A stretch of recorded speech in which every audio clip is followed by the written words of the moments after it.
bre na ye di Ghana nkomo na Ghana nkomo no se na nwumtuni ni kan no se beye yo se enye yo eyemene wa enu nti no me kira ma adwen no na so adwen kire wo de ba bre pam ya agi bre na ya kenkan ede amawo na anwumre yi ye bedi nkomo a na enkane Chief Justice Maame Gertrude Araba Isabasaki Tokunu ene maame yeboni dia the former edi kan di bre okuramu no odi ato ho se na Ghana mamarate pepepe na manfo kra chance bisa ho se bebre se nsem ekoto mampanyina prono so petition na yemiensa o mampanyini ebo anan Council of State wonsa kan bie na wati abedwoko se abedwoko so je bre na nsem no munya mu hwehwemu no enu akire kra na ba ku bie mu se beto mampanyina prono so ntina akoye nan na emo miensa pe na chese na se ne edi kan ba ye ntino na mampanyina hwe mampanifo tu ho anamo miensa ne edi kan no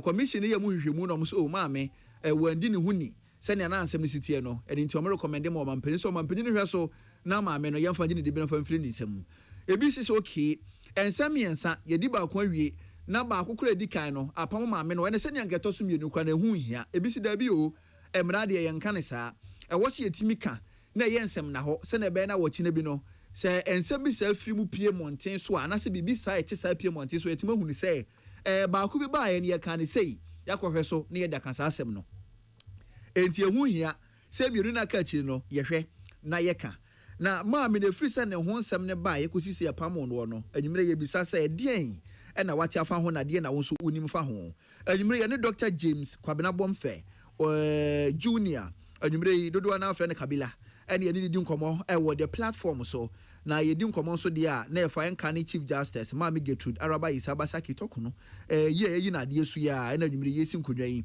ye di ho enkomo na wadwen kire wo e de fa samsam no hu bia no wo ho kwan se wo di betumo a ye beje bre na ya kenkan de amawo bo bia betimi de wadwen kire na fa no 0556700700 0556700700 fafa so na ebetum ye beje bre na ya kenkan edi amawo enti anwumre yi eyempuni 101 ye ne Dr. James Kwabena Bomfe Junior Kabila ena ye ne no etwetwe enkomo na ne otoso mienu no eye me ne won so ayetie won so adwen kire no ye 0556700700 o de fa so ebetum ya gibre pam no ye be kenkan edi amawo eye WhatsApp line esan SMS line pa cho frɛ so a enya de ebetumi afa de cardinal na ya okese watenase enu nti no ye betwe ho bataw ye ba asumdwe fie peace 104.3 sunie koma twetwe bi frase ye the platform so enie ye twe ho aba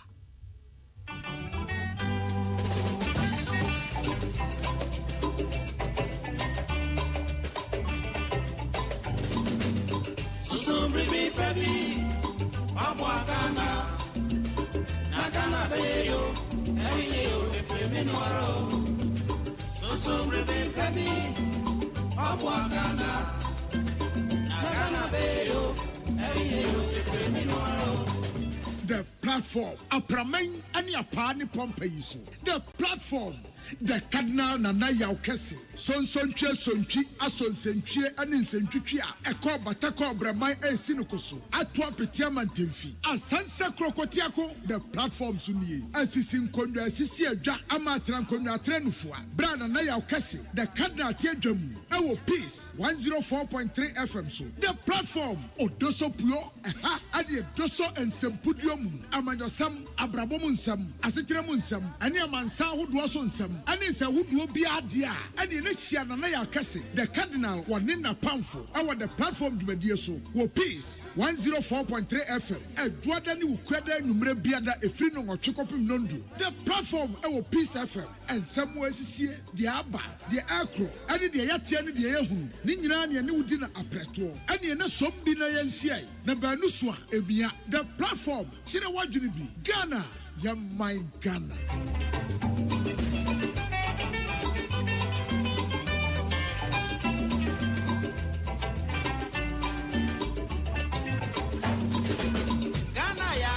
Batana, Yamiesha no da, Wamanu near my penny nala, now I'm no dog. Eyasa se batana, enter off, Egia Hokueni, Neni baby as yasubia. Intia semana say, yasum gane ye. Anya sapa, dachi chirima, eba bebu yenfo. Winia, susu brebe baby, wapwagana.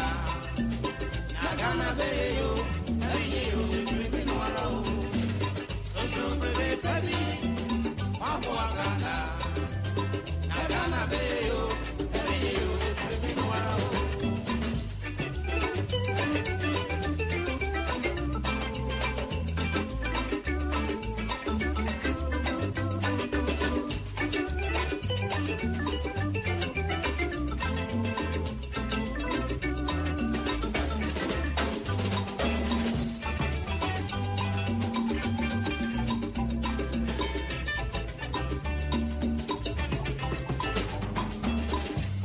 Kunsune papemu, confemu man. Enquanto pone confonsa, confanyoma. Anyhow, ne chrono, confemu man. Pese minguminya. Abusia, emamunyi na ajo. Damasi, enenumre. Se mudia fide na to ase man sadat. Medase se odini animu no aba. Ebraso se yere the platform dwumadi ebrewo. Efremi na na okazo betimi afremi the cardinal.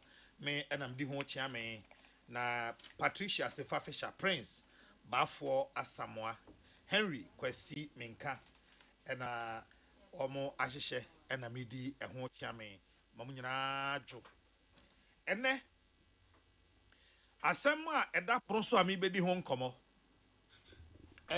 Chief Justice Mampeni Ayina di your como pa SSS yedi and then you mre ya beba be ka ho nsem e di example and a certify my Ghana ho na e di ensa and a sa na mo no atwa to amayen na so omampani oyen from so bi ana kwan mampani fa so no efom bibi ana efom mra na maame no bone ben pa so no ye Chief Justice bone ben pa no ye ntene yi na die e ba be di hun komo na nwumre. But before that, Honorable Boy Lai immediate past MC Okankwi North Municipal Assembly.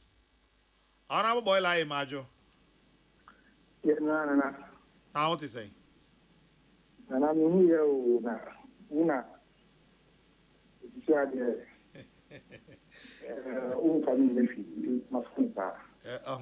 tactics be our neighbors. Our tactics we all emphanize. Tactics we know, but emphanize. I said, we are in bed. What can I say? My home, no show.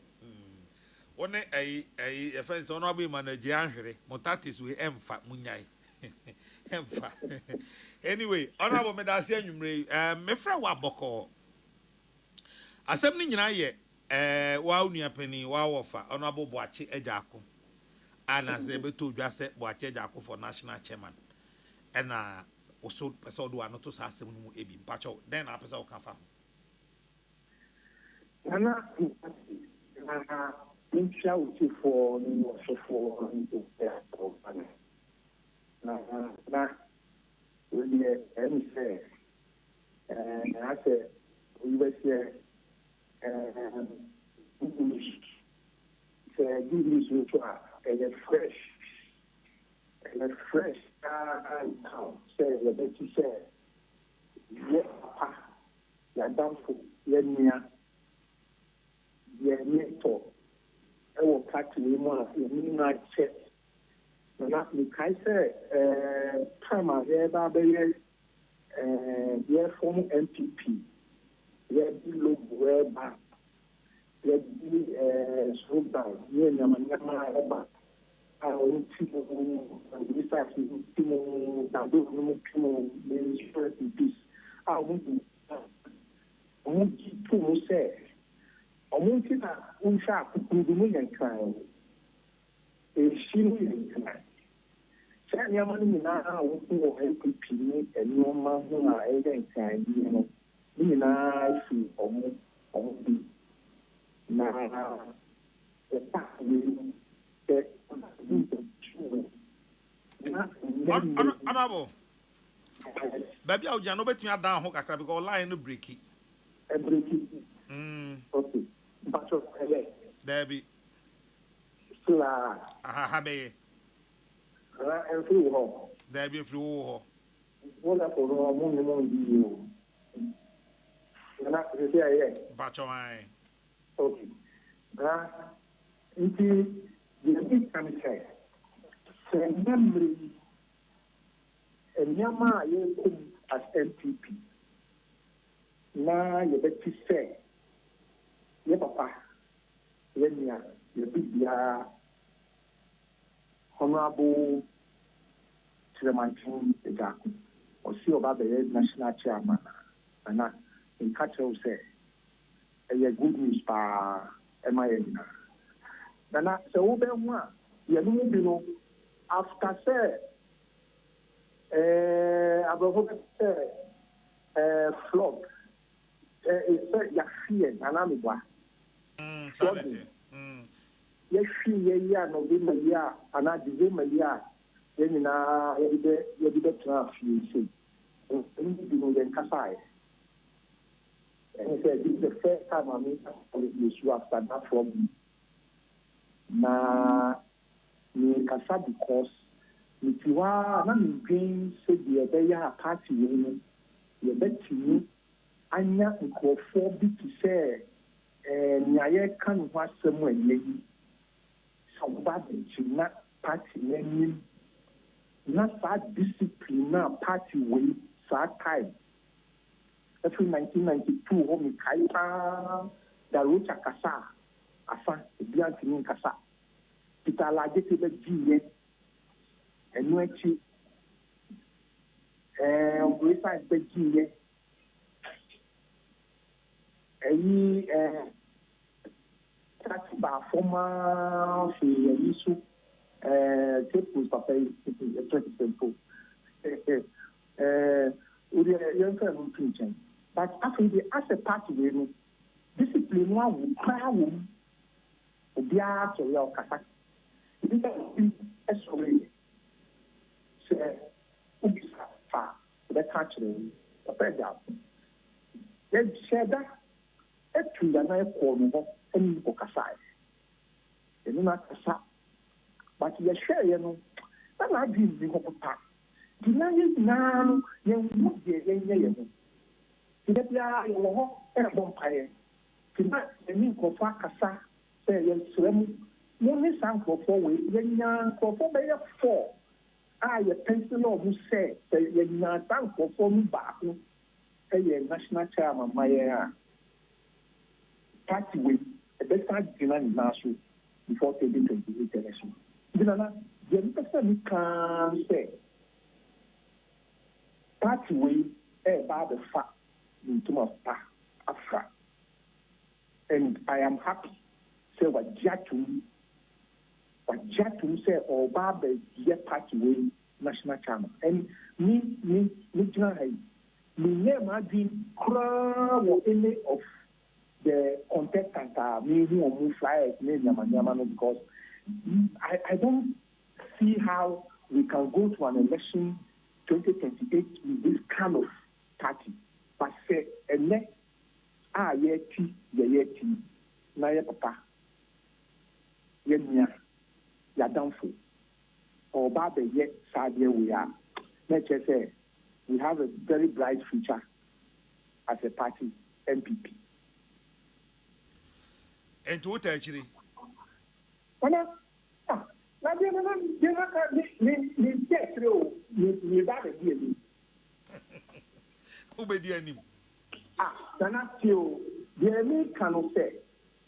This has been my and then your Dawson.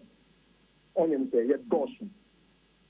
And we see say all about the year. Then make sorry after them appear bonting to come and work. And me baba year man and yet me baba year Juma were three said the who can treat me and teach you papa. But I will see me baba did the actually after the say make me answer me too. But the idea no me hear that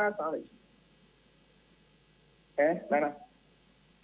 It means be actually me bad be. Mate. Honorable boy like that's enyumre bibia ni aye no papa. Me say who can chief justice say mami just one two say ene omuko bar conference. Bar association for bar conference. Bar conference. Me say Munis no acting chief justice ordinary asem Emma Obi Ekan. Nana, I was so disappointed in the acting chief justice. Very, very disappointed. Ade. Say, okay. Adintra. Nana, say, baby, say, as you were judiciary, say, chief justice, and Bonia, yes, you are, Sa Bonino, on chief justice are bad men. Young question the books we say on the interest, Yana. Say, who do one want them more be now about come out? Who can't judiciary as them? What part for can't galamsey as them? Now, galamsey as them maybe no, if I know Ben. I don't know any. Nana, or a gun or can't judiciary as them swap. Because they're on na nyamodi. I don't know on can want them. I don't know on can and for asem and on balance. Next time the studio ni kan ho asem. Why? Ona medasi. Beso medasi. Honorable boy like enche bia no na ya ban crash penny or that Okanko North Municipal Assembly no ano. I'm for the platform and what so gusu a wutie na said them di kan e kan no ene Chief Justice Mame Gertrude Araba ene yayi na die ne nkomo ena edapono so a ye betwetwe na enye obi ase mia menua ma die nyina James Kwabena Bomfe Jr. PhD ena me boa sunsun see a doctor na dos o the doctor di animu na dos nti just our train say G-Tech betro but Okan James Kwabena Bomfe Jr. PhD eno no achinye bia ni ho asem bia eni ho ena nwumre yi mene doc ena ebetwetwe enkomo na ya hwe sedia ye de asem no ebefa aluta continua Victoria Aseta Majo Yanya napom mina nanum se srewenya na sadia wa wunim no mo ene yusu tu no mom yusu de uja no na kona ha no dabi mane yusu tu no de okuta ne nsanifa no o yusu eno ama me eno be ye kama pa na bibia ye kama chabuza na nwumre ye ba bedi nkomo aye ba bedi yi wo ho kwan se wo de adwenkyere ba se ye Facebook and I say WhatsApp is 0556 700 700 0556 700 700 and no any your friend saying ahoma ye di edi djuma ene anwumre doc na me bisasa what to say nyame dom ahonde wo ho ye de nyame ase na ye tinkwam yi na cardinal ye da nyame ase ye mpaye ni se osomo a ye besom ama oman yi adi yie no ye nyina ye de akomapa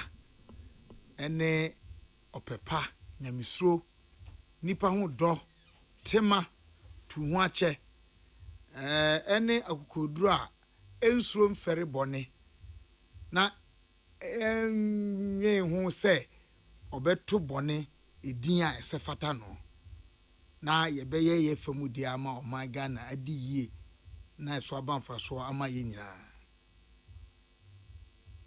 yo na anwumre a ye bedi nkomo no pon nyina ne sen on the 1st of September 2025 and Accra Free Bank by Office of the President notification of removal from office Her Ladyship Justice Gertrude Araba Esabasaki Tokono, Chief Justice of the Republic of Ghana.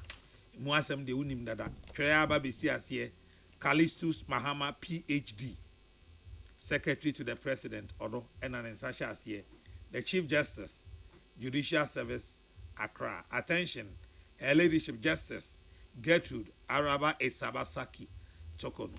The ene woman say, Esan Nano Committee Bia Mampenite, na Chief of Staff, Council of State is so much na semu ehunu bonifu sembi esese oyi ano prima fashion bi na Mampenite hu committee no hwehwe mu no say maame na ye niemo ho de stated misbehavior niemo ho na say niemo ho nti wagina mamra article 1466 so kire say esan say niemo ho no a maame Gertrude Araba Esabasaki Tokono aye nti no wayi na di doc yen chance yen free da what say petition ako ama mampani the petition ama Council of State na Council of State we na adwuma or say why establish prima facie na prima facie Ghana for say ne yehu adekro bonekro ansakra no be hwema hwemu a ebesi na menye sure say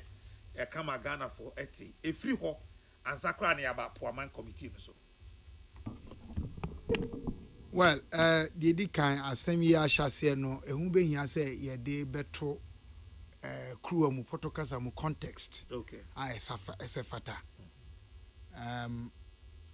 Say ye yi amamra nhihye ya wa ye ni mpani a ye di dibra ma wo mu. Ye yi nipa bi adi afri mu. Enye timuafo pani anase batan ba no da for no kwa ho asem but soldier for penny aposi for sahene independent state institutions to say electoral commission nom ne ade na eka aba ye beto no akaka na ye wurafi mu ani 2024 na eka nkomo a na ekoso efri mampani a otisu sisi yi na ankasa na no any ni party empanimfo any ni party ma bebre na ya de da wo ma no say Ghana for don wonom to abama wo mudi nkunimu a ya de a kwan bia so no na ya ho na hunya me say kwan bia so no wo mbefa so ayi nipa bi adi anase apam nipa bi na obi shaase kasa saa na sabi tumi babedi ni nsemu a kwan ya obefa so aye de say ye kwampo say ye kwamboni o ene obeye enti me pese ye hwe no from ye hwe free saa bia no enu achi ene say nipa na ka ama obi ate say onya tumi ade obeye nie enti onya tumi na anche ene yete ehun empopoye na nsamo a eko chia ye wonum a ede kwadu kokoma mampani se ye ntu temuafo nsamo mo kan no sansem no na owura ye frɛ no 7 kwaku asare atro ede akoma mampani a wamni subiom Professor Ayazan. Yes, what they akoma na matisa okasa you see sometimes young friend Ukrainian kakakra President Akufo-Addo and second petition be from Professor Stephen Kwakwasa. Kwakwasa. Ana one said the amamra ne kire na a Supreme Court decision ajechum. It is still standing. Yen overturn is a decision we o. Amamra no. Nchemu kwan e fa so de article 146 ye adwuma no e wo ha. Enti mampani Akufo-Addo fa sa kwan no so edi yi eye owura Kwakwasare ano ye no nie se President Akufo-Addo yes hadie okwati mra bia na se ye de ko mra nim okay na no ye ni sen na no ye ni se ade na papa ne de ba ye no adanse a wo ho no enso entimi enna se enye kwadu a ye de be set committee and no gina jechu so ede ka say ne ayi petition no de buy no osomu ede di djuma na say one ajetu ko e friend council of state no esomu di djuma enye ye wa enya me na meka President Akufo-Addo response of the man say adena wodi aba no ye di si nseniani a enye ye enti de oka ye nie de oka wie no o say Mamin kan free baby ehu hia pa. O say the Supreme Court in Ajechum versus Attorney General and Akwete Supra held per Professor Okran JSC at page 797 that the whole of Article 146 is in the nature of impeachment proceedings. And this recognition or insight should inform the nature, if not the form, of the document put out as a petition. Without attempting to evaluate the merits of the substantive complaints, it is distressing to note that nearly all of them consist of second and third generation allegations against the Chief Justice. Very little emanates from the personal knowledge of the petitioner, nor is there any express showing that the events being recounted by him as a basis for the removal process were disclosed or narrated to him by the victims of aggrieved judges in the context of lawyer-client relationship. The narration of the events sounds very much like the sort of things that anyone would pick from the rumor mill. In other words, dear Professor Modibo Okran, I can't was asking one, and I just on then say, I didn't would babe do a tia temwafo panino. As I say, and someone a young one cassa, dear winning, dear one cassa bit me do one dance here, dear one cassa who him dear. Now, Uncle Cassa judge bia, ye di case ba no, and I say ye transfer any free case be, I judge in your complaint. Oh, dear no, eba bebo kwadu. Abra judge no, and for our say, Sabi, Kokana semano. As someone okay, and I'll come to that. I will read the friend said documents be no mama yati nema dentia ye jinaba bi jinano. Kadna Nanado ekoso ka biem in fact president say there is the need to insulate the Chief Justice from frivolous petitions while insisting on transparency and accountability in the exercise of his or her functions. This is what Professor Modibo Okran. One, more beyond minister and someone ye can obisi Chief Justice on your bonnet. And I say Chief Justice or your bonia yenka. No, and I ain't me I agree. Say Chief Justice, you bet me a unity. Chief Justice, your bonia yetmika. Chief Justice Tumra, your mam running di. Na the American then say near ma a ye kwati kwanya yesi obi fashion no. Enya bi and the agent should ye ma meno. Elinta ma me sha se ma the context say the akoso no eye trimu po amampani ni na manyokuo ene na pamfo wo mo pam ya eye say wonya tumi no wo mo di eye adwuma as simple as that. Hwe ohare a wo mo hare di ye ade a wo mo ye ye ahare wo mo hare ye ne say mene wo kasa mprempren yi cases mako enum a baako eku amedano Center for Citizenship Constitutional and Electoral System Census medano ewo Supreme Court ho woni say mene wo kasa besi nei ye bibia ye friend say ye witness statements ye affidavits in support ne say ye bia ye Attorney General 21 days and necessary or dem ma response no etwamu kran sa na ye be start legal vacation no says ya eno kra be na wie ya ne sa enso wo mo respond o ye o mani mre say asem no aye ka se ntenche bia koso no ye ni no they are not interested in that.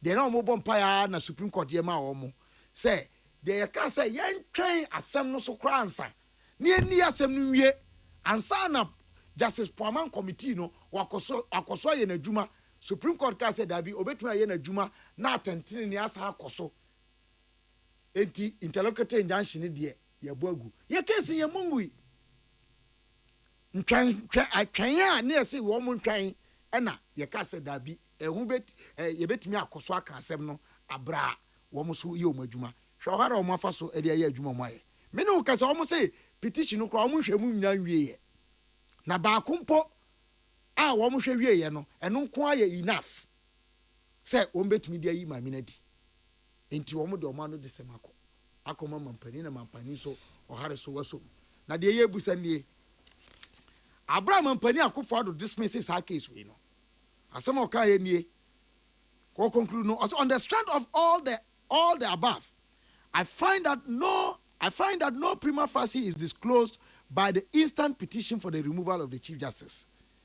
The petition is devoid of any basis warranting the setting up of a committee under Article 1466 to entertain further proceedings on the basis of conjecture, speculation, and misunderstanding of legal principles and well-established practices, as the petition is replete with, will violate legally acceptable standards of fairness.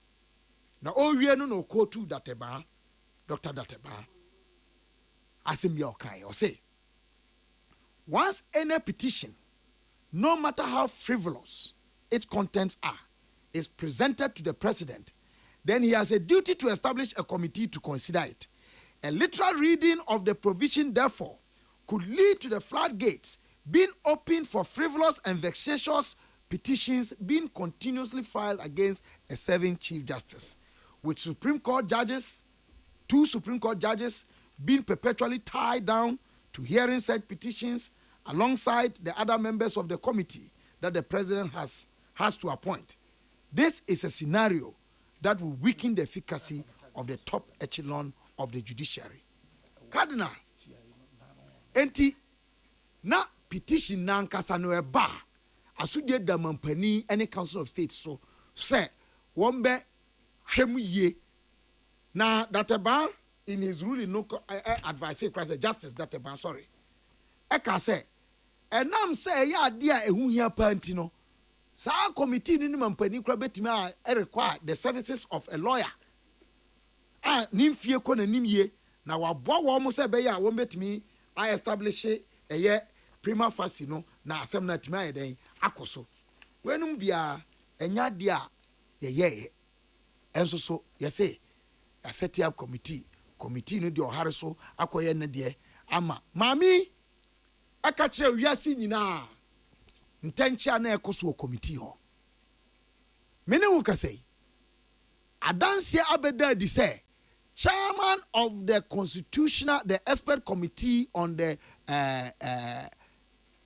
draft of the 1992 constitution professor Obenfumu Okunini a wasanso yo hene na SKB Asante professor okodi adanse say enema ye kruche ye ka se enye de ye betumi agina so de yi Chief Justice no me hwe enema mo kan wasem yi no enya de a enini gina ba bia ma ne ye atemuafo mpanimfo mienu akọ justice eni yeboa Justice Sofia Akufo eko committee nanim eko kan say ade amode bo maami kwadu yi enya ade a odi ne bokwa odi bo no kwadu a ye every say ya ade a ye ne no as a former Chief Justices ade a yedi adwuma ebi ne de ohe ye say ni kunu ne ne ba ene ni tu kwan ode ni kunu ne ne ba tu kwan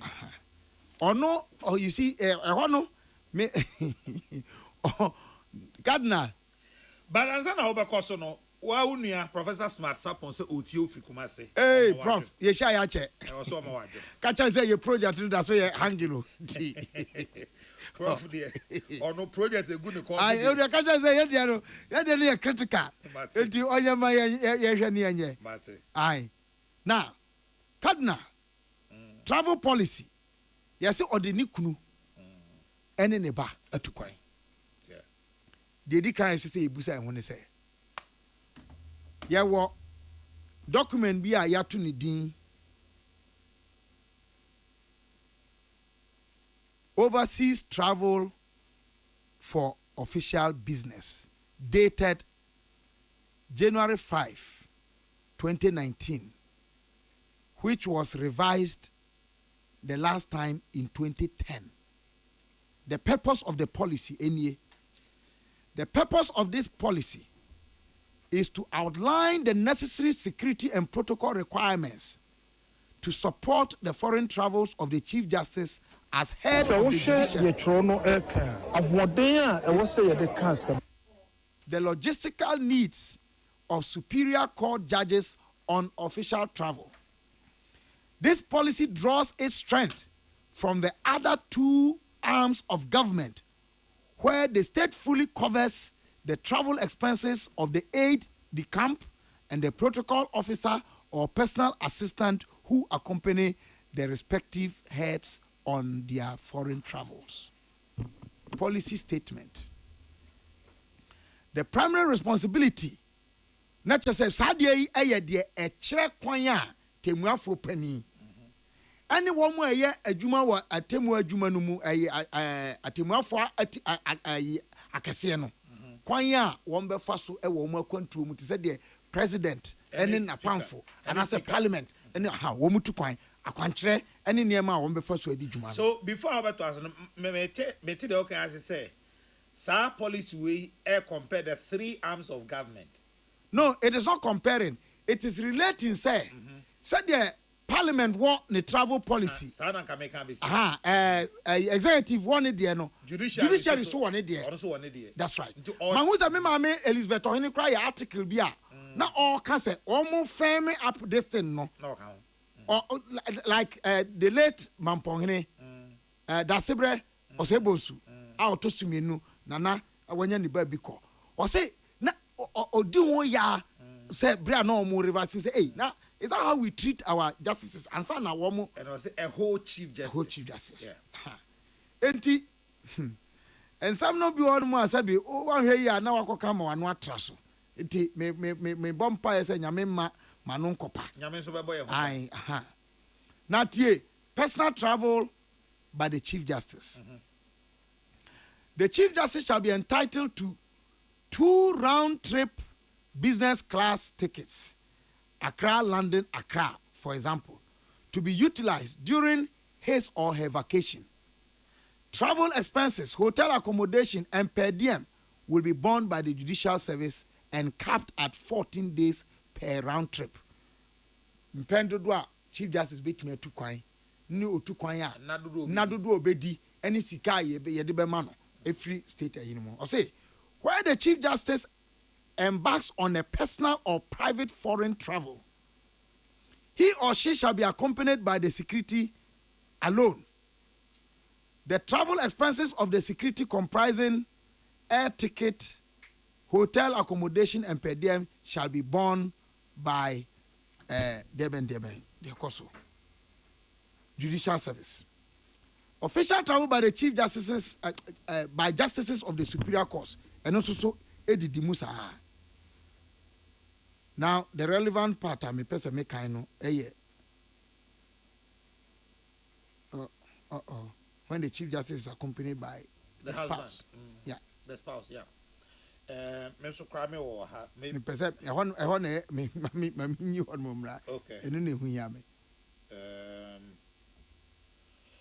I was over the platform and wasugusua utie and enyumrei. Komo aye di enyumrei. Aha, Pacho. What who dey no? Mahu. Okay. Also. Pacho, I say. The Chief Justice shall undertake unlimited official travels with either his or her spouse or other person of his or her choice in a year, fully funded by the Judicial Service. Enti, so because a Chief Justice, the Nicola to kwine. Na sa policy way, or no the kotu Justice Poaman Committee and him na committee no a disregard this how they are. Na tentini na na we no. 2. And Cardinal, this is the critical part. Chief Justice, minji ni so sign check o. Enti say etifi hey. Na nyame dom. Father say Peace FM. At the delegation be called CNN. na Kwabena Bomfe me regular panelist wɔ ha and a resource person wɔ ha metaba enti ebi kura me din wɔ nkrataa mu dada nti no metimi de me yere ka ho me yɛkɔ na me yere ba na obesan na GBB wɔ ne krafo mausi abuna mausi hɔ a ɛyɛ me yere ɛna agye anase mausi ɛna de ama no mausi na nam father instructions wɔ de ama no me da se enti so kwati kwan anase obi anya nka bi anase obi wɔ problem bi obi wɔ how bi wɔ de akɔso no ho a me ana me yire ne ye ne wɔ how anase father any mausi why na approve we that's a question ɛna de o approve ye no na ɔwɔ ho kwan so approve ana o approve bibi contrary ɛna me kɔgye different ana me das enti mu awrem okay na de atwa me nso no kra ye se Daniel Ofori na ye de na sem na ayi ma me no asem be na o ka se oni obi manso ma minute na so as part of a panel enti ajajefo enum enso enkono a etna sem so no wo mu wie ye no yetimi yi baako e de so bobo no wo hwe sa de yemani gina cardinal yemani gina obi betuma pike on justice Poma obi betuma pike on justice Asiedu unim za for the role they played in this process any day any time because they say no because what we are saying is say kuo koya ade a yetimi yi nipa baako edini gina ho ade de dodo no nyina hia mu de ye no ye de ho so bo de bono anasa President Mahama cabinet ko take decision they said o mu take decisions ya ne ya yetimi yi minister baako ne de na ko gina asenibia efiri say ono ena ebia asem na ko pie na so e that's a danger in the logic aya fa so de yi maame no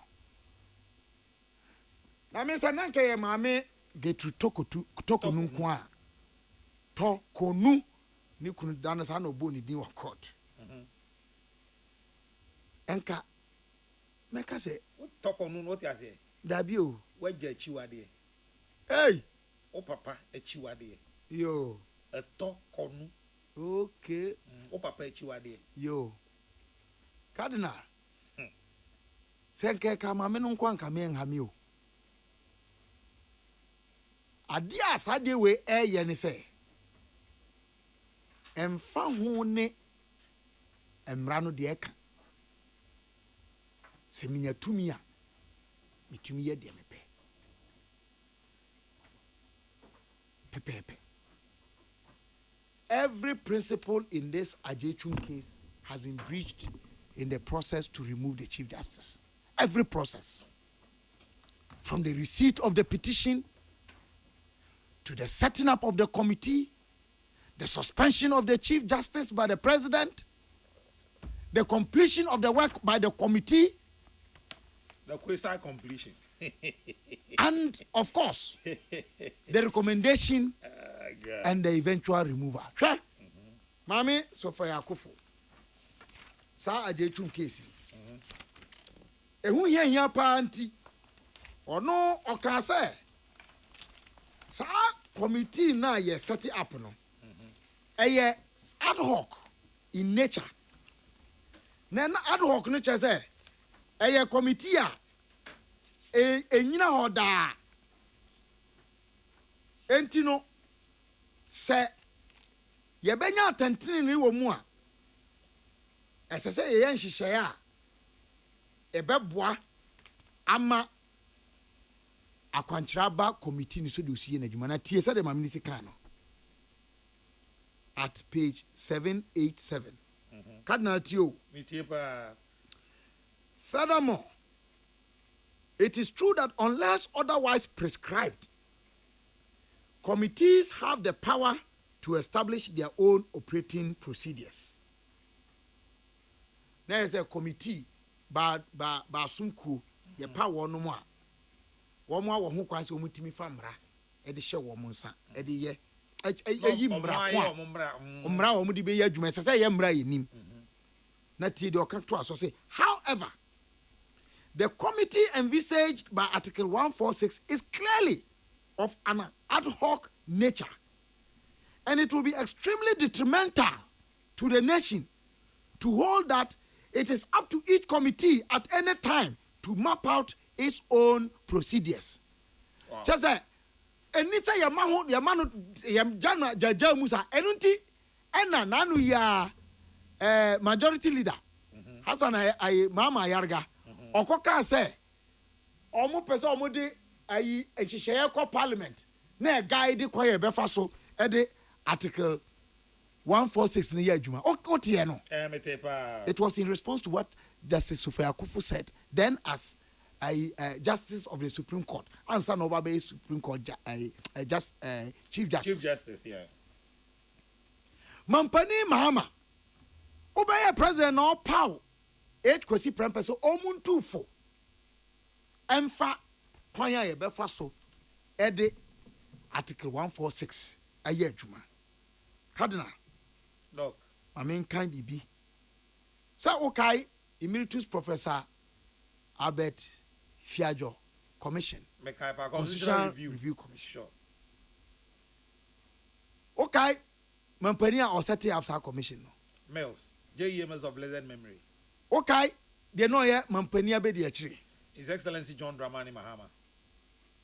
Okay say omu wie committee no wie na adwuma e de White paper commission that be omu report to koye Emma answer na Professor Mills Bewu June 15 2012 white paper was issued on the white paper accepting they now on be accepted any they now omu so mu anye den enye yi na onim say Constitutional Review Commission no can say bi also pacho mamen kan ho na me ka say sade we say ye be sua de but Ghana the usual politics or say the commission finds that the spirit and letter of the Constitution of Article 1466 on the removal of Chief Justice. The commission finds that the spirit and letter of the Constitution properly and objectively construed seeks to insulate effectively the judiciary from any undue influence that could compromise its constitutionally imposed mandate to administer justice. With this in mind, the Commission is convinced that the decision of the Supreme Court in Ajechum versus Attorney General and Akwete does not introduce a prima facie requirement for a petition against the Chief Justice to be entertained. It only leverages what is implicitly provided for. In other words, the Supreme Court only restated the obvious. The Commission considers it prudent, however, that the requirement of the establishment of a prima facie case before a petition for the removal of the Chief Justice is entertained should be expressly provided for in the Constitution. And therefore, they went ahead to recommend that young amend the Constitution 1992 no, now Article 1466 no, you find shame say we're implicit and not implied, but a idea shame sir. To say the Article 146, 3 and 4 say young prima facie no and sana ya committee. Professor Mills Wuyana, President Mahama, caretaker president, and son Obabe serve on the first time no. Yeah, they too, baby. They can give all the excuses that they want. But they had 4.5 years to have implemented the proposals of the Constitutional Review Commission. na nka ombetumi dia hyem kra ma ya to so aba in the 2016 general elections. And now say yanyi ani say ye be sa de nti yanye me no ka say President Mama on setting up HKC Prempe committee say wo muntu no fomfa kwan a constitutional review process no de na kodru no the way forward on setting up committee bi sa so on committee bi sa na sa committee no niema o mu consider no say we ka ho bia anya bia mampamirika ye yatuye ndi ba mane ne bone ne de hoye waye niema ho de hoye eniema ho ene na efro na niema ho oni ho kwan se wode ne kunutu kwan man kan policy a kirew say sa na wo krata na obi sam de agina so na ma ana me kirew say we see sa ajatwum case we no ho me say I Supreme Court justice am being rough. They went to the extent of saying say I didn't cry friend stated misbehavior na aboa be ya enti sa ye ni din dia ese say ye nyina so say dia ese say asumasi ye nie dia asumasi ye nie onyaye dia ni say oye nie dia ni say oye nie waye enti petitions miensa no wonim say baako efri nipa ye ni momo e wo Ghana ha eho huh? Rising star for no. They are not known in the legal books of Ghana. Okay. And yet the president entertained a petition from them.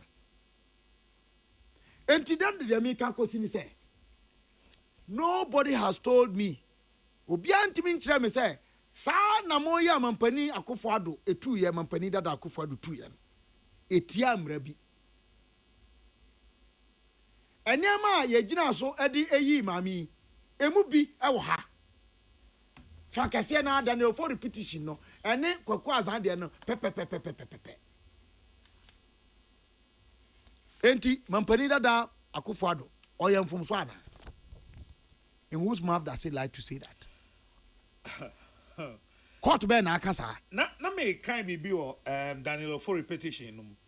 Ne accusations against the Chief Justice 5th, 6th and 7th, mankind 5th, and I'll say the Honorable Chief Justice, without the knowledge of the accused person, okay, my main for the avoidance of doubt, my main conflict third, I'll say in 2023, Her Ladyship, the Honorable Chief Justice, obtained from the Judicial Service an accountable impress of the sum of 14,000 USD to the Honorable Chief Justice to travel with her husband to Arusha, Tanzania, which he failed to retire. 4. In July 2023, Her Ladyship, the Honorable Chief Justice, without the knowledge of the accused person and his lawyer, unconstitutionally interfered with judicial proceedings in the case of Republic versus Jachikweisen, Supreme Court suit number so and so, by causing officials of national security to go and seize from the court computers on which proceedings in the case and other cases in the court were being recorded, ostensibly in connection with investigations into allegations of tampering with the record of proceedings of the case. Daniel Fori, question. Now, and this is what Professor Modibo Okran was talking about. But some point that may release only what happened. A complaint got to the Chief Justice say, Judge na no di Judge question asem. Also court to a record be. Yeah. And I say, Dana or transit asem no. Questions that will be say ye no e buy no. Or share record now on the computer no so na. Ohu. And need the no try no. Different. Susunye wom. Susunye wom. Enti osusu say adwuma no a e course no.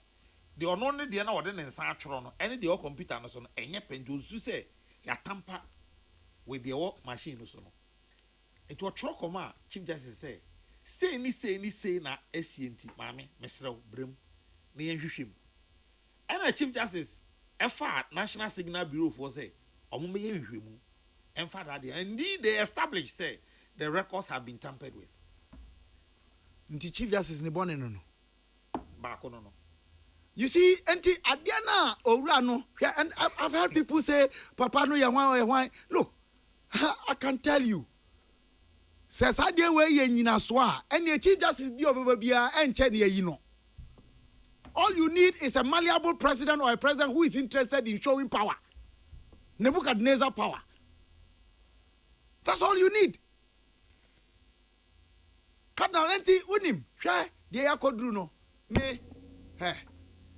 Maybe the Aya a toda Aya na ye refia home.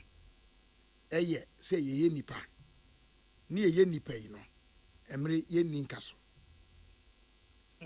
I don't believe, say, Adiana Yayano, a best servo on my way, he interests ye. Minini say Adiana Yayano, no crania mia nimunie, a bebois on my ye, yen can't call any near ye pese ye, editu anamon magana. Eti unim na watching wa. And the timing is also very critical. Omo issue statement another way. 1st September. 1st September then na ekoso. 2nd September. Na dey be chama akwa kweti. That's it. Then ekoso wo ho. By election. Thank you. Then see wo by election no mu. NDC winning. NDC winning. How was the conduct of the campaign? Say nesi koye. Onti omo time wo ye. Na saa na watwe na mu menwino anwensem bi na mennim se saa da na no pa na metro no na wi a menya ne ntie se de na akosuni unim ma menka makosam nche. The weekend na me so my editorial on proceedings no so far. Okay. Na saa Monday na nwumre no we be use me so me be use on the platform so because I'm reliably informed to say as at a week ending on Friday no na petition 1 Daniel Foridi no oma tie awie ama oma ye ho cross examination ni ade nyina ema omo kokko free judicial secretary ema ne the audit report of the said amount no say mame na embezzle no or the coy and the traveling policy ni nyina akoma sa committee poaman committee no ama me so mo fanya adwuma good. And I may have previous to information say second petition, you know, na Oliver Bakavamawo and a year council for petitioners. They are not known in the register of companies. Now Voma Wakachre committee ni say ne home fano. Na middle of September and obey me about back. And to a month and so middle of September. So in my mind. And ya dia bibia because until see about 3 petitions no ebe wie answer. Oh, etimi asam no me hu ade no foforo nam say oh social media so smooth me create ni ema o me hu foforo say president yi ma me na dey na unyini I am said die afi na me call nam say no ma me nko Felix Kwachi ofosu page ho nko hwe me ko ampa no so apostu ato say mapani ma yi on the ochro na sa say mapani ma yi chief justice edi almost say me and Casa Mampani, Mamma Nainedi. Now, Nedi. Sadano, Hayana, Chinese piece, and Cadna, Mamenkai, and win 7 mount. Okay. Yanyene. O my banner, Sisia Dorso say. Adena Bufonia Nibre Adokru yen say. Eba no sign a pesamin kuminya ni ayamu, you know. Adi ye mu dem say yenwene na se nanso bi di bribiachi nanso nipa bi tie mu enu nti suban bone no nyina achi nipa bi tie mu a ebo man anase ye boapa ye nya atwom se ye suro nyame do nipa ye padwumaden bre ye ho ye di adoye ne tema som ahoho Trono kase ma yenhuru ye nakan na ye nyanyansa akoma na nanom se emre ye ninka so ye nim so se from enti hoda enu nti ede ban ni aprapre bebrebe se ye be ma ne ye pa na do so a anka beboa ye yi anka ebedi ye ama ebi akanchirima Muma yenwene Ghana my ma. Yenwene.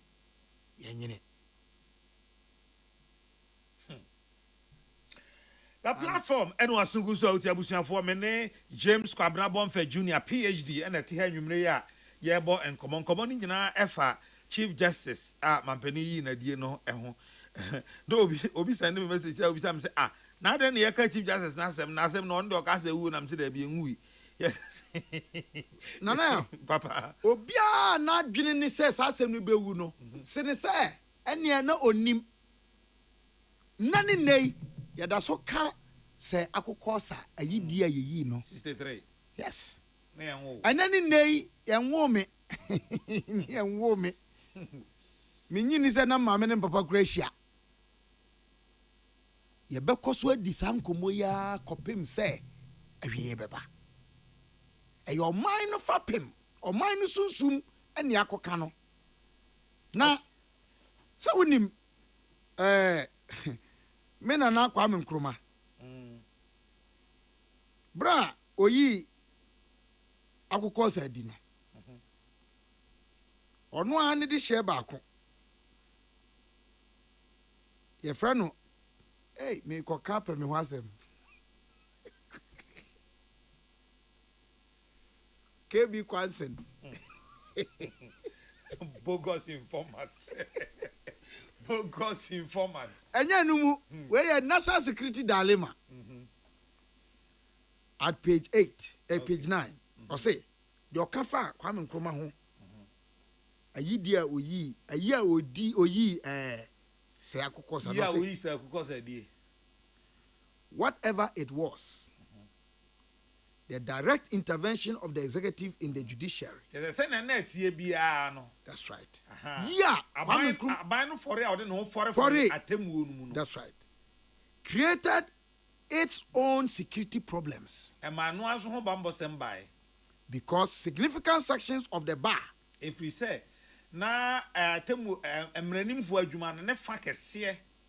and the bench plus significant sections of the public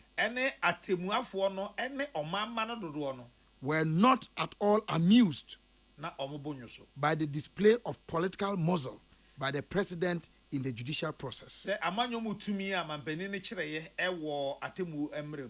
Many regarded that as a crucifixion of due process for political expedience.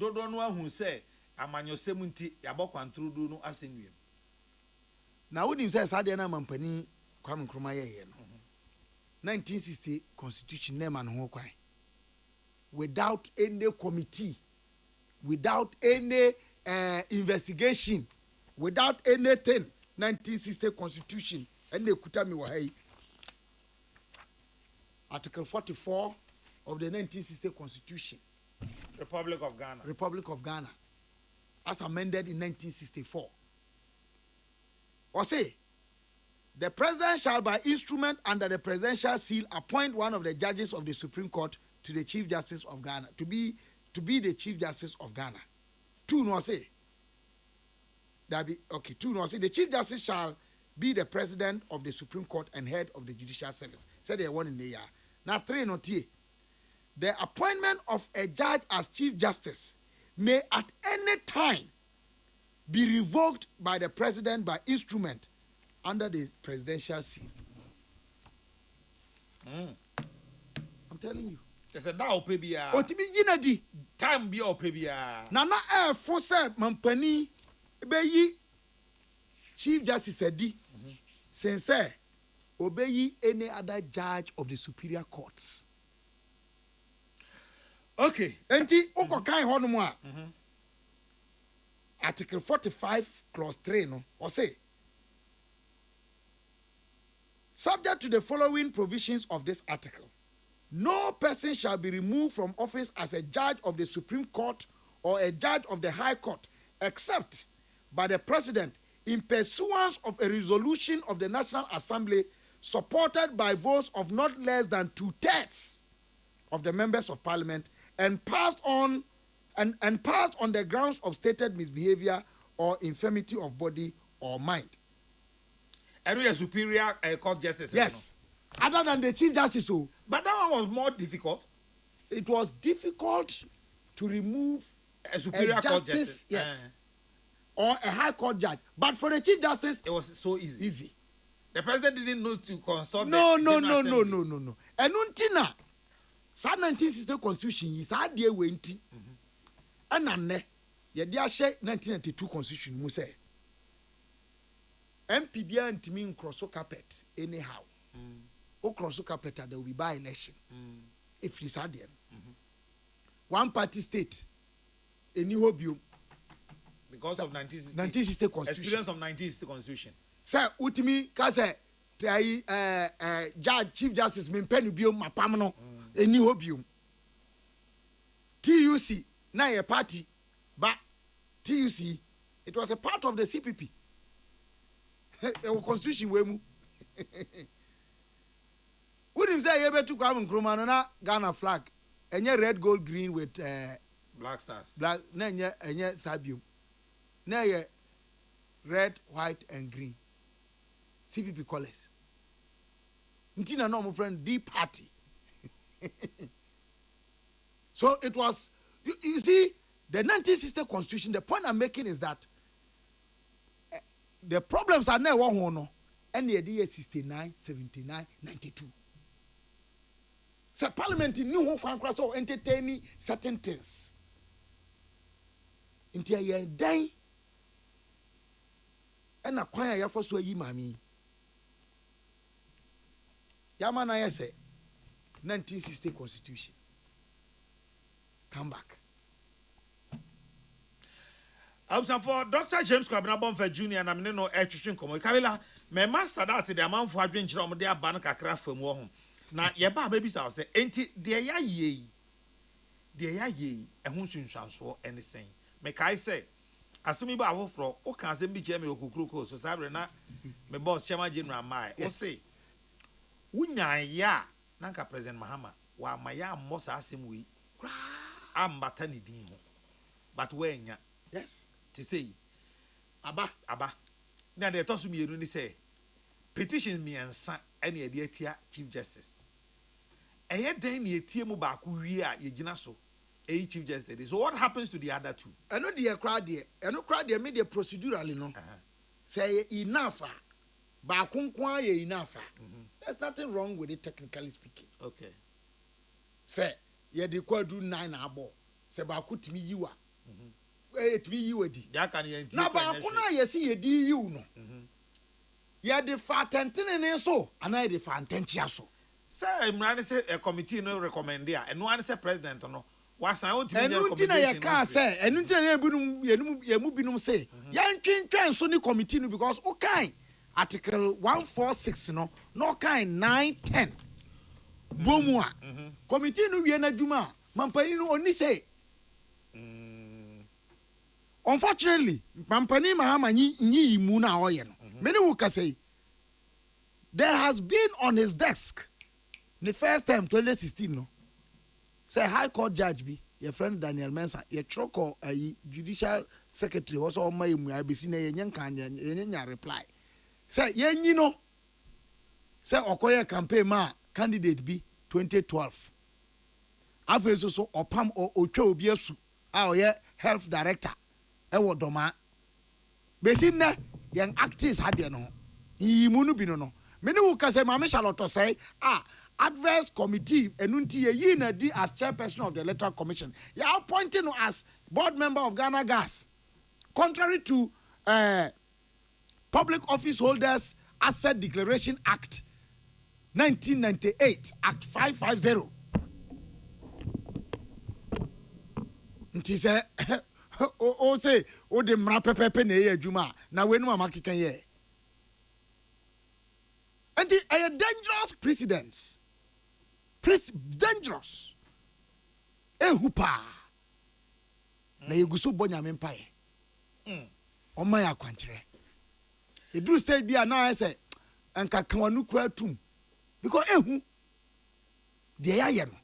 E dangerous, e serious. Never wake up home me say ye ba na wahwa ma me say. You see all three arms of government. The executive, legislature and judiciary.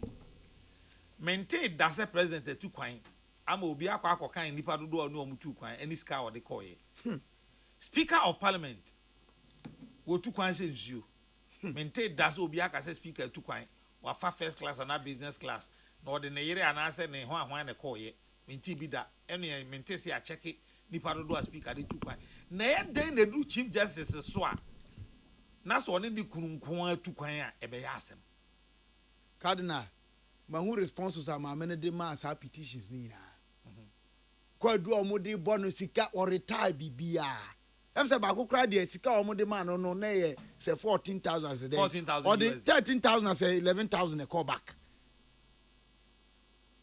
you adena ede ma me no he me say ma me no bom paye bia so bom paye bi sufre ni nyame a the repercussions on us as a people and yet will be dire. Sure. Cardinal. Yes, Kabila. Oh, ye Roma Carrick ni. Mapa. Bra omo boy Yesu aseniam. Pontius Pilate ka say unhu boni bia wa na hunti. Enka papa no yemma omfa ne hunkudi no. Okay, the entia no kansa ne say on pese obi a ne hunni asem. Ye be hwe ni moja agu. Na aka no because onim say nipa moja aka fam na esu friend nyame a ewo consequences you for no can say let his blood be on us.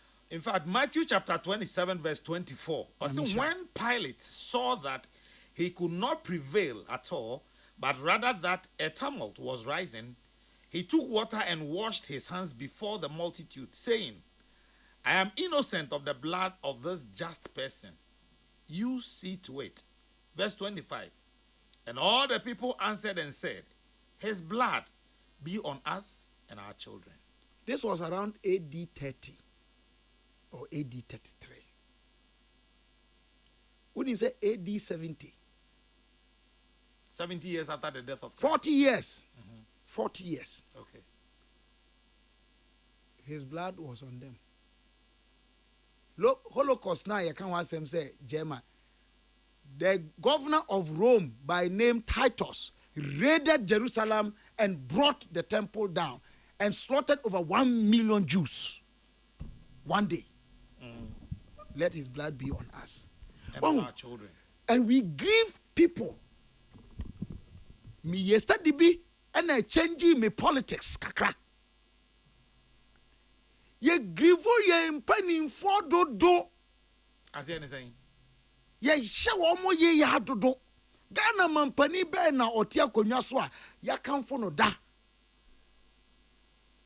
There be some otia konwa so omunya de pantie ntimi nkanfo. Me nyini sa me President Mahama sa boni we akosu ye chi no. Me ni say oye na papa bi. How sit and say he's down. And I say oye boni nko a. Na no me call takrade me de ka na ko e. Me ba. Na me ni say contractors e wo kwan so omoye. Adwuma no enyo no na cha ase. But it's good say omo to so aye. Kumasi die of ankodi omo guso a omo ye eye nipa. Ni ministers are pa omo hare so ni ade eye ne papa even though wa fa nipa binum so abeka ho ama ahwa na public person no kano akodoso but some of the lane ministers na ejuma nipa system no na me kenti adepa no ye no but ho kano say other appointees are appointments are why ya eno so be a cost on the public person no say presidential staff has been rebate and ya wo mo ekeka ho nyina aka ho aha enti eno ho but I don't know they akamfo no me makamfo no sad nema no ho but sad we nko ade hey I'm telling you this thing we have done when is that President Rollins yeah senka only chief justice diwanye because ene ko GBA Ghana Bar Association I don't got the Ghana Bar Association no there's that didi mo President Kofo person ene ko fa je twi bai Professor Mills Georgina Wood na no mame Elizabeth Ohene tro ho So it got to a point where you instigate yama. Professor Mills at the petitioner, your trophy, at the trainer. And the Mameneka said, I'm ready to go through Article 1466, but let it be held in public. Just as Tokonu said.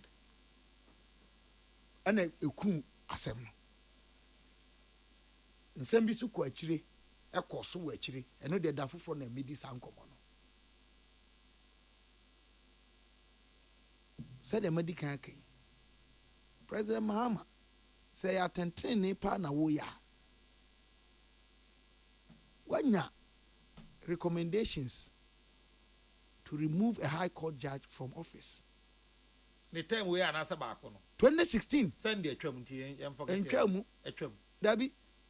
Entramu mani ye recommendation. Judicial Council ye recommendation. Through Chief Justice. Investigation on where on Article 146. Entramu. Committee. Eye nhwehwemu. Eyi obiedi. Ni akase 10 years mepa ho. Anase nipa no court. Enko twen sa de nsen ya. Edaso ye adwuma. Eye adwuma. Sadi we aye atwam yentimi nsa nkofa maame ne ma na kadna urkai a me kan asem bi kire wo hada no say maame no de na ya push asem na koduru no say osa be ye chief justice ye suspension kura free one mo a de na akoso wo Supreme Court architecture mu no enya de maame no betuma function wo yi because me court na me hu de na akoso. She could not work with them.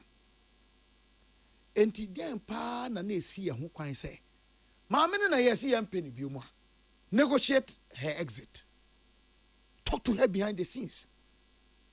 Mammy, men Crawford no say. What dear? One Casacriano resign. It could have been done easily. But even that, Kabila. They say it could have been done. Now, I want to solve problems. Okay. When there's a problem, you find solutions. Okay. And you want the Chief Justice out. Ubet me in a fine, professional, tidy.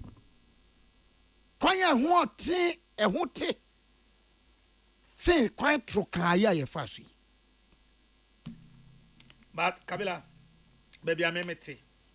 Documents I buy my name in a day. I can also tell you on authority say simple empo ebasa and a docu that sorry ya na my men say why resign cry Ghanaians will still not believe say my men didn't resign. I know the send yanka to say the o say anopano 1st September anopano who share social media na wunyini say I wunyini ya jedi ne. And people will not believe Grana enka. Eye and so to any antia, dear child be from afar. Okay. We would have gone. But I'm saying that enka ha ye constitutional dispensation ye to say the aye. So yaba me okay time no shanti mama ye say and the ye what is its effect on yen democracy and your constitution? Yeah, but I be doing come on. Start at my 5 minutes. Na eka one for adwen chire kakra, but my men tiba akope we for say. Now I can say, tell Dr. Kabila that I am listening to him. He's doing justice to the issues. Keep it up. Thank you for offering this platform for the discussion of the removal of the Chief Justice, Dr. Kabila. You are the man. Good job, Dr. Domfe. Indeed, you are a scholar. Great submissions. Mabel, and what do we say? Ebaye.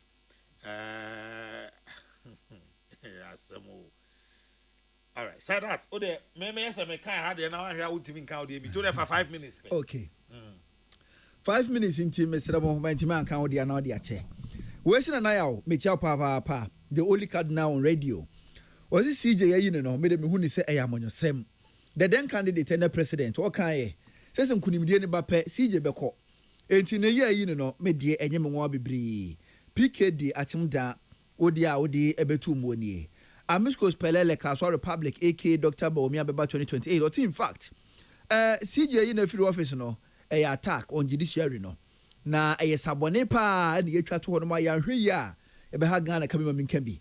Orumunyanfo maybe so okum sene kamena pepe national women organizer enchiano edoso ntiame school 5 minutes mami ntwaso nana ya kese nyimire mami nchia papa na okay odie emfa topic no ho ko mensa pillar 2 nso die ni onso die ni metwam Masawood Kumase Bantama osi CJ ye yi ne de meye hu ni se maame ne nko na wanya na emum enta judicial system ni nyina ene ye di fi aka wo no wo se ya nhwe ya ka mami ka bi wo chine bi no ebe ha na Ghana fo ne ya nsore ne ya mamonyofo de amonyosem eforefo ye ka bi mami ka bi no wo chine bi anhwe ni nyina na ebe giegu Ghana fo nyina ene ye bebre resetting Ghana agenda indeed Osencha Nkoma Sampai, National First Vice Chairman, hope for Dr. Bomia still maintain. Masawood Kumasi Bantama Udienie.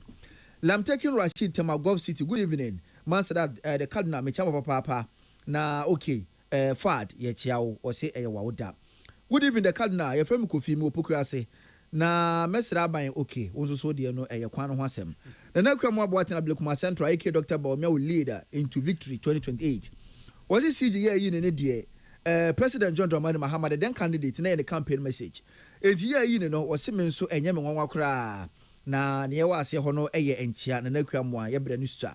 Cardinal nyumire me chia papa na topic na nyumire mo discuss no. Dr. Domfe were the right person to tackle this bomfe to tackle this topic intinana was say o chia pa wa ya de pa nyumire show no wa ma wa Philippa Joseph Dodu won so dia di ebetu mu enu no the Cardinal nyure ma mentia o problem na ye wo Ghana no won so dia no emfa topic I discuss no ho Alibaba Madina enchankoma MC okay we say nana ebre bi atwa mu na take 146 kuredi judge fo bi efra de so na ye sie bi age bayre ebi age aponche ebi age 5000 Ghana cedis in say CJ wakodi sika bi unlawfully 300,000 Ghana cedis and we seti wa hano mo a any article 146 no eyi no a eye yi enti nsem a doctor e ka no medie enya ade a megitu mu a eye yi okwan bia so esan se mra ne ye adwuma ne di obi di a ene na ma me nso woni so kodi sika unlawfully di no a ne kwan so ano no Madina won so di Alibaba odi betu mu no eno no your friend Joseph Takrade nana o si NDC any President John Dramani Mahama catch Ghana for the CG oba obe you know entimen so enye me nwanwa JDM ni awaye no de enya de a eka ensemfa efa ye kabima kabi no ho. Good evening the Cardinal na shining star petition why na liki ye ya asema mi bi se wose na madwene ho a ebisi ne omo petition no wose na mentiase na okeka hye ho no nyina no wo de be cheme na asembisa no ano eno a na chese maka no Uncle Spy Takrade onso de eno no good evening me chia mo mutie platform anwumre nyina na CGA yi ne de fakwa mukra na nia onye bone da no onto bo no nipa be yamfumso nipa yamfumso ye de che na chinchi na wa yamfumso ntie yi ne de ene yo Ghana eda ye nyina yanim your friend Francis Amoa Adenta and at the platform meeting anwumre the Cardinal anwumre me cha no obedwafo no mapamfo papa na the platform anwumre aye deja wo sahwi niam ekoyi pa meeting mo na wo se okay won so de no emu de nemu emfa topic no ho ye bre ni ntifa cheme na memfa wi ento aso your friend Martin Jana Joso Domi Abra wo se CJ ye ne de ye disgrace to Ghana democracy no na nchirima ba ababe hu ni se ye twasa pa bi ato ho no mo a enya de ekoyi na president nchirima so ba ebebo odin wo se enchan koma ne mame ante akua agenkwa esanse bontefuo odomanyafo Kennedy akompreko Japan wo se wo chia papa good evening na ya kase anwumere obu adwuma pa we afa ba ko so so na fe menko Dr. Kabila na wo se obu adwuma pa nyame nhira wo na odomanyafo bo cheja akonso de anka menya ya anka pipi fo man ko no post na ebeboa na okay wo so de no mame fancy ha sei na fa topic no ho midway and sorry so ya frame Sam Oboaten na na mo London by the way dog submission ni na edana ko papa na NDC for omo hu ni say sebi na ntwie no kra bodu na anka ne to akonfo de nka ne nsem se ne tie bia na banse sanso beba abanse saba na ne ne ekosui eba so sabre no a ebe yo mo dana wono so ne de no eya sambisa wo se NPP wo besra mu se Dr. Lahadi Mahmoud Bomia na mo nto aba emfa ema no Samoboate won so dia wodi betu mu na me de sorry so yo ene na me da se papa man sadat eti dok na me bisa se ni ayayi ni sinsan so e kebi mami kebi and afi constitutional rules and separation of powers anything Wow, say, Yanhwe ya nhihyeya ya nkasa ya yese ye de bebo ye bra se oman ye bebo ye ho ban na ya pri ye di ama obi biara ni titru wono mu a eye mre ewe mu the vulnerable ye tietia so a ya ye bedi nya yesi utu eduboni a bi kan wano aso na me kanu Yesu kra de obompa yo se eja fa che wo mu no mu nim de o mu ye. That's the prayer. Ana me boa. Nya me de che wo mu. But their behavior was consequential. Governor Titus raided Jerusalem. And what happened happened long before the Holocaust. Edian ena yayi. What does it mean to a democracy? Every step of the way, we have breached the spirit and the letter of the 1992 Constitution. Oko come on for say, point that to us. Ma menwa yede asemi ebono no. Supreme Court actually Article 1466 muni say. Asese umanu hu petition no a yedi aba betia no no de odi to nseniani abra ono odi nanu ye baaye no de eda so ahoden na dance etachiri wo ma ka me ate so say asem no untimi nkofo obi asem a wonim de emfa me asem enti kwado odi bo chief justice say judge B was influenced no judge na kan ye na chief justice eyampasa said the wa wuchire mu yi bibia koso wo dem won mo na se yakoye hwehwemu ahu say ade akoso say na nya mami anya nkamfo mo ne ade bema no anya nkamfo ye nkamfo no ye de say no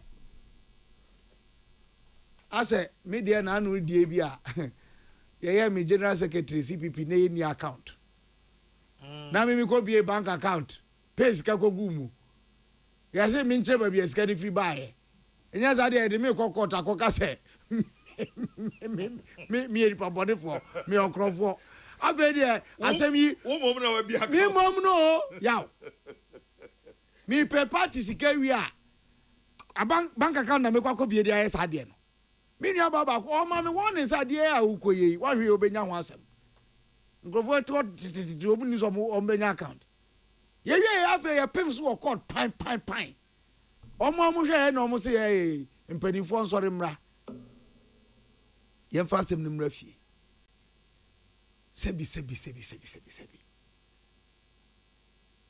sebi yaw wanya bia ma wase a inya monokro no inya monokro no aba you see now I pray that one more a share a deal with yachi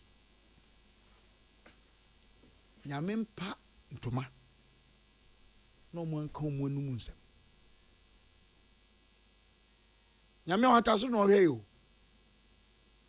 anybody who plotted this God will expose that. You think it was plotted? Oh yes. You think come so? on. Why are you that convinced? Cardinal. Yes, dog. From the beginning to the end, the whole thing was hurriedly put together. Orchestrated? Schemed, yes. Really? Now you're there now. Okay. Professor Justice Henrietta Mensah-Bonsu. And no. Justice Asaredako. Wa bin basa. Na Supreme Court Justice God oka so abin ase na. So no your bin fumu okuni ni Hey, wa bin do mame na bin. They saw light. Omu hu sebi. Nsempo na e wo asemo na ye ka say ye ntwen so na ansa. Nti in dismissing the interlocutory injunction of census, anameye a person of interest. And I said the person who's no, I saw the affidavit in support of a census case. No. That's Asaridako. Unquano dissentee out of the panel of 5 judges. Internet 5-4-1. But Okasembi Ananimia Ba Heritamensa Busukai. What's he saying? Tie Cardinal. In this landmark case, which significantly shapes the doctrine of separation of powers in our constitutional history. But you say be for better asintino.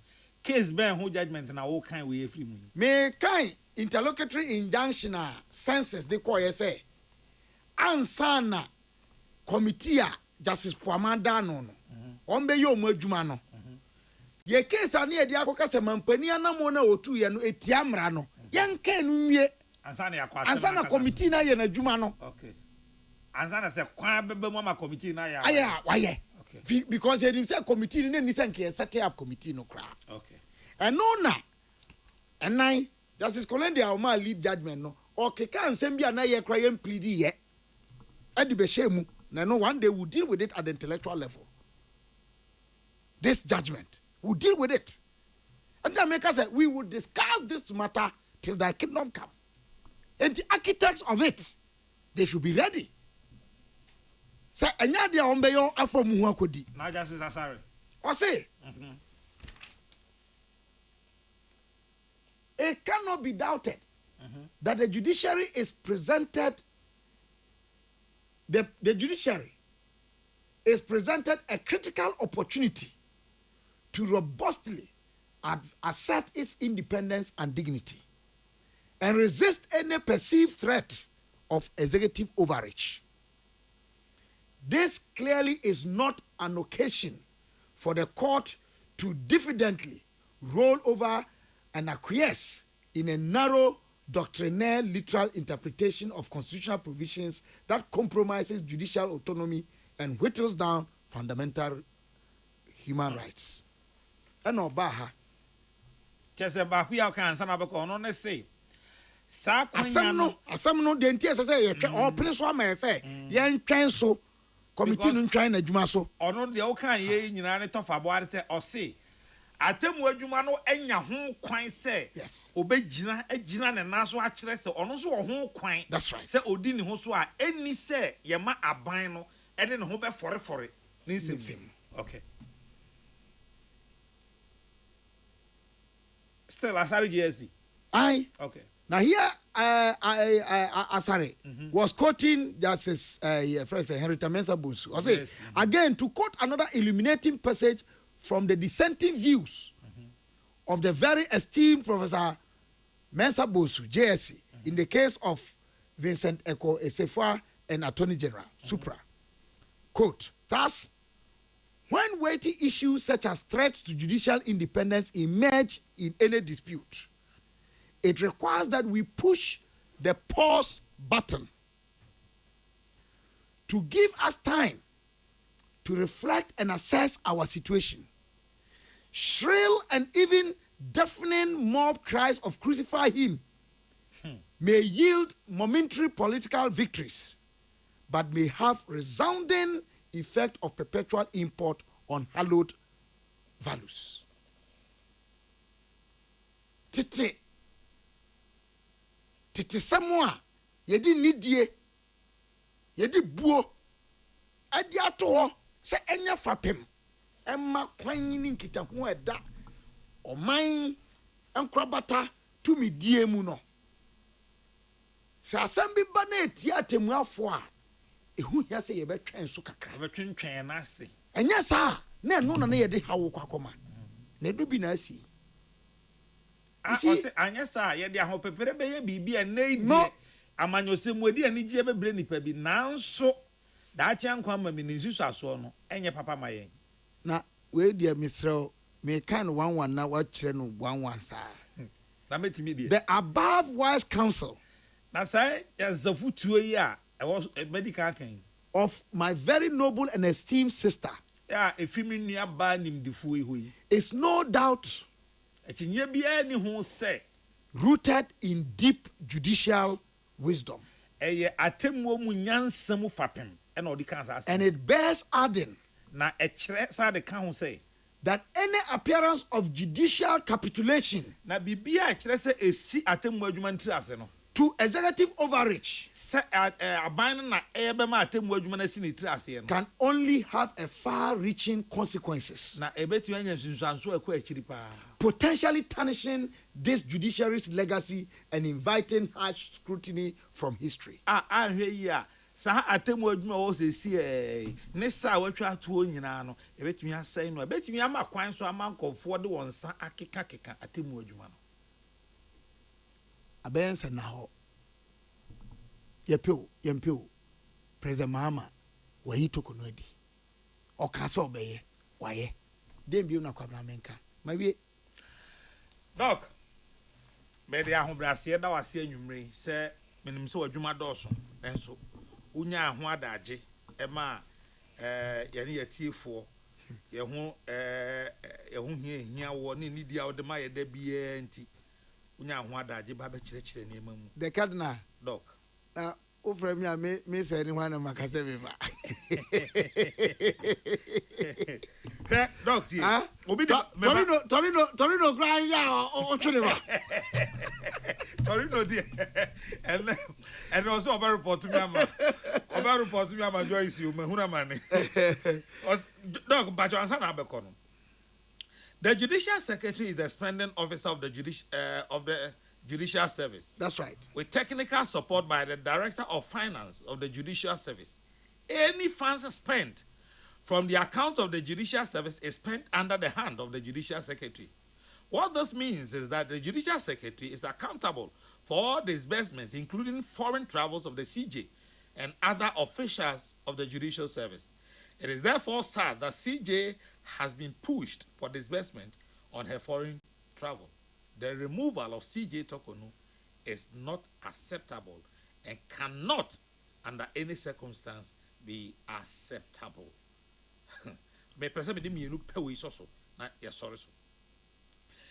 In-depth submission by Dr. James Kwabena Bonfe Jr. I've always known him to be brainy. Kabila is the man. God bless you, Kabila, for the good job. Indeed, Ghana is blessed to have you. On the American, you know, Modino. Only omunyina. Agenda for. Agenda seven. Baby, a free by me boy, Mate. A boy in Yentra. But, Kabila, Minia, yet I see you.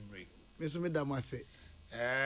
Me say, other cases na eho. Unim say, Chief Justice so at the case called ECOWAS Court. Yeah. And also so, and one we yen my. Cardinal, me say, me ne my lawyer for, train so say, yeah, search is binom na yashe. Say legal vacation abana we yanisa. Na anamwa yebetu afa yasem na da so da ho no. Yebetu. Say unim say ebribi mampani Akufo-Addo bra miami nua pani mi senior executive secretary that time Domelevo ne retirement nsem no esi wie no Supreme Court ma the judgment say kwan necessary nke den Yeah, the first one. wa botre there be a can say the burden of democracy is fidelity to the law. Oka say ope kabima min kan bia nana ya e your bre any